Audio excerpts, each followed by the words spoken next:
बिस्मिल्लाहिर्रहमानिर्रहीम। अस्सलाम वालेकुम। मैं हूँ फिज़ा सईद आपके अपने चैनल के साथ that is study with skills. आज का हमारा जो टॉपिक है that is structure of skeletal muscles. अगर आप चाहें तो चैनल को सब्सक्राइब कीजिए, लाइक कीजिए ताकि हम मिलकर बहुत अच्छे से नेशनल एमडी कैट की तैयारी कर सकें और मैक्सिमम स्कोर ऑब्टेन कर सकें। स्टार्ट करते हैं स्ट्रक्चर ऑफ स्केलेटल मसल्स। सबसे पहले मैंने इसमें लिखा क्या है, एक्स्ट्रा इन्फॉर्मेशन। याद रखिए, अगर मैं पिछले लेक्चर की बात करूं जहां हमने how to prepare for national MD CAT के बारे में पढ़ा था, मैंने आपको बताया था।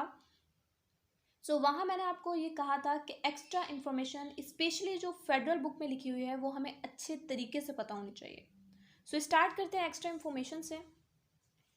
याद रखिए, externally muscle is covered with a connective tissue and that connective tissue is called what, epimysium. Muscle की जो आउटर कवरिंग होती है वो क्या कहलाती है, आपसे क्वेश्चन आ सकता है। मसल की outer covering is called epimysium. For example मैं आपको यहाँ से डायग्राम से दिखाती हूँ। ये मेरे पास फेडरल बुक है, ठीक है। ये मसल को इन्होंने मैग्नीफाई किया हुआ है और ये मसल की जो आउटर कवरिंग है that is called epimysium. Each skeletal muscle is made up of 100 and 1000 of muscle fibers. याद रखिएगा, एक स्केलेटल मसल जो होता है वो कंपोज्ड ऑफ होता है किस चीज़ से, मसल फाइबर से, और मसल फाइबर्स को मसल सेल भी कहा जाता है। अच्छा, अब अगर मैं आपको यहाँ से दिखाऊं, देखिए ये मसल था और मसल की जो आउटर कवरिंग थी दैट इज कॉल्ड एपीमाइसियम, ठीक है। Skeletal muscle is composed of what, याद रखिए हमें पता है कि स्केलेटल मसल जो होता है उसमें that is made up of क्या, मसल फाइबर्स और मसल सेल। लेकिन जब हम बात करते हैं स्केलेटल मसल की, स्केलेटल मसल जो होता है ये मेड अप ऑफ होता है मसल बंडल से। किससे बना होता है, मसल बंडल से बना होता है।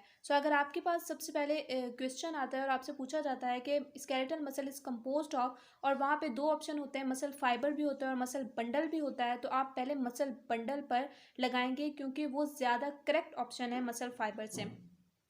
क्योंकि सबसे पहले मसल जो होता है that is composed of muscle bundle, जिसे फेसिकल भी कहा जाता है। देखिए ना, ये मसल है और मसल में बहुत सारे क्या चीज़ मौजूद है, मसल बंडल्स मौजूद हैं। ये आप देख रहे हैं, ये एक मसल बंडल मौजूद है, ठीक है। ये एक मसल बंडल मौजूद है दैट इज कॉल्ड फेसिकल, ठीक। अच्छा, अब मसल बंडल के आउटर कवरिंग क्या कहलाएगी भाई, हमें ये तो पता है कि मसल की आउटर कवरिंग एपीमाइसियम है। मसल बंडल की outer covering is called perimysium, ठीक है, दैट इज कॉल्ड पेरीमाइसियम। अब ये एक जो मसल बंडल है that is made up of, muscle bundle is made up of muscle fibres. ये एक मसल बंडल में एक मसल फाइबर मौजूद होगा और ये मसल फाइबर की जो एक्सटर्नल कवरिंग होगी that is called endomysium and muscle fibre is also called muscle cell. Hope so कि आपको समझ आया होगा कि muscle is composed of muscle bundle और फेसिकल, एंड मसल बंडल और fascicle is composed of muscle fibres और मसल सेल्स। अच्छा, होप सो कि आपको ये समझ आ गया होगा। यानी कि यहाँ मैंने लिखा हुआ है कि जो फेसिकल की जो आउटर कवरिंग होती है वो क्या कहलाएगी, फेसिकल, जिसे मसल बंडल भी कहा जाता है, उसकी आउटर कवरिंग कहलाती है पेरीमाइसियम। जबकि जो मसल फाइबर होता है, muscle bundle is composed of muscle fibre, जिसे मसल सेल भी कहा जाता है मसल फाइबर को, और मसल फाइबर जो होता है ये सराउंडेड बाय होता है एंडोमाइसियम, ठीक। अच्छा, अब एक्स्ट्रा इन्फॉर्मेशन के बाद हम मेन इंफॉर्मेशन की तरफ आ जाते हैं जो बुक में लिखी हुई थी, फेडरल बुक में। अच्छा, स्केलेटल मसल्स जो होते हैं they are composed of muscle fibres and it is also called muscle cell.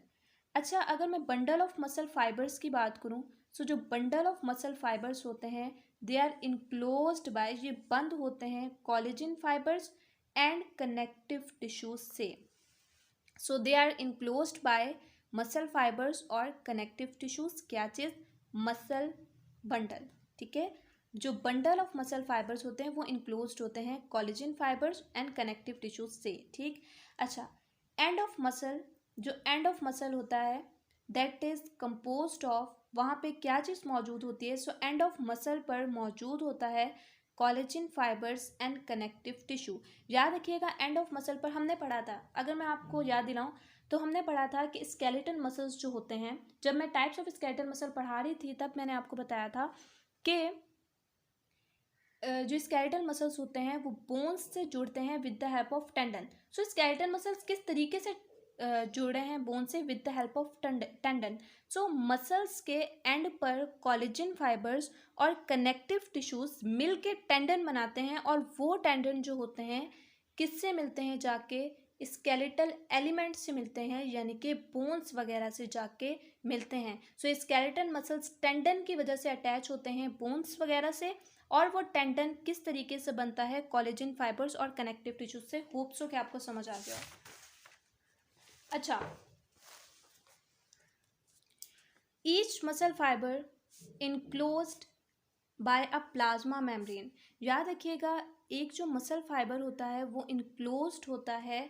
देखिए मैंने मसल फाइबर की आउटर कवरिंग नहीं बताया, मैंने मसल फाइबर के आउटर कवरिंग जो थी वो एंडोमाइसियम थी। मसल फाइबर इनक्लोज्ड किससे हो रहा है, एक प्लाज्मा मेम्ब्रेन से, और वो प्लाज्मा मेम्ब्रेन क्या कहलाएगी, दैट इज कॉल्ड सार्कोलीमा। ठीक है, muscle plasma membrane that is called सार्कोलीमा। ठीक है। अच्छा, मसल फाइबर जो होता है वो कंटेन करता है सेवरल न्यूक्लाई, बहुत सारे न्यूक्लाई इसमें मौजूद होते हैं। अच्छा, अब सार्कोलीमा जो होता है वो पेनिट्रेट करता है मसल फाइबर में, ठीक है, और फॉर्म करता है एक होलो इलोंगेटेड ट्यूब, और वो होलो इलोंगेटेड ट्यूब क्या कहलाती है, that is called transverse tubule और टी ट्यूब्यूल। ठीक है, वो क्या कहलाएगी, वो ट्रांसवर्स ट्यूब्यूल और टी ट्यूब्यूल कहलाएगी। यानी सार्कोलीमा जब मसल फाइबर में पेनिट्रेटेड आउट करेगा तो वो ट्रांसवर्स ट्यूब्यूल बनाएगा, that is also called T tubule. ठीक। अच्छा, जो साइटोप्लाज्म होता है मसल फाइबर का वो क्या कहलाता है, so cytoplasm of muscle fibre that is called sarcoplasm. अच्छा, अब बात यह आ जाती है कि इस साइटोप्लाज्म में क्या क्या चीज़ें मौजूद होती हैं जो कि सार्कोप्लाज्म भी कहलाता है। सो इसमें माइटोकॉन्ड्रिया मौजूद होगा, इसमें मल्टी न्यूक्लियस, बहुत सारे न्यूक्लियस मौजूद होंगे, और इसके अलावा इसमें मायोग्लोबिन भी मौजूद होगी। यहाँ पे आपको सही से नज़र नहीं आ रहा होगा, ये मैंने मायोग्लोबिन लिखा था, तो इसमें मायोग्लोबिन भी मौजूद होगी इस साइटोप्लाज्म में। अच्छा, आपसे सवाल आ सकता है कि मसल फाइबर जो होता है उसका साइज़ क्या होता है। सो वो 10 to 100 माइक्रोमीटर होता है मसल फाइबर का साइज़। अच्छा, याद रखिएगा सार्कोप्लाज्म जो होता है इसमें एक एंडोप्लाज्मिक रेटिकुलम भी मौजूद होता है, और वो एंडोप्लाज्मिक रेटिकुलम क्या कहलाता है, that is called sarcoplasmic reticulum. यानी कि जो मसल फाइबर था उसमें जो साइटोप्लाज्म था वो सार्कोप्लाज्म, और जो एंडोप्लाज्मिक रेटिकुलम था उसका क्या नाम होगा, वो एंडोप्लाज्मिक रेटिकुलम, मसल फाइबर का एंडोप्लाज्मिक रेटिकुलम कहलाएगा सार्कोप्लाज्मिक रेटिकुलम। अच्छा, विद इन मसल फाइबर के अंदर क्या मौजूद होगा, सो याद रखिए muscle fibre is composed of myofibrils. Muscle fibre is composed of what, myofibrils. अच्छा, ये प्रेजेंट कैसे होता है, सो मायोफिब्रिल्स जो होते हैं वो क्रॉस स्टीरिएशंस में दिखते हैं। अच्छा, अब मायोफिब्रिल्स का साइज कितना होगा, सो मायोफिब्रिल्स का साइज होता है 1 to 2 माइक्रोमीटर इन डायमीटर। अच्छा, ये रन्स पैरेलल करते हैं, एक्सटेंड इन लेंथ होते हैं along the muscle fibre sales.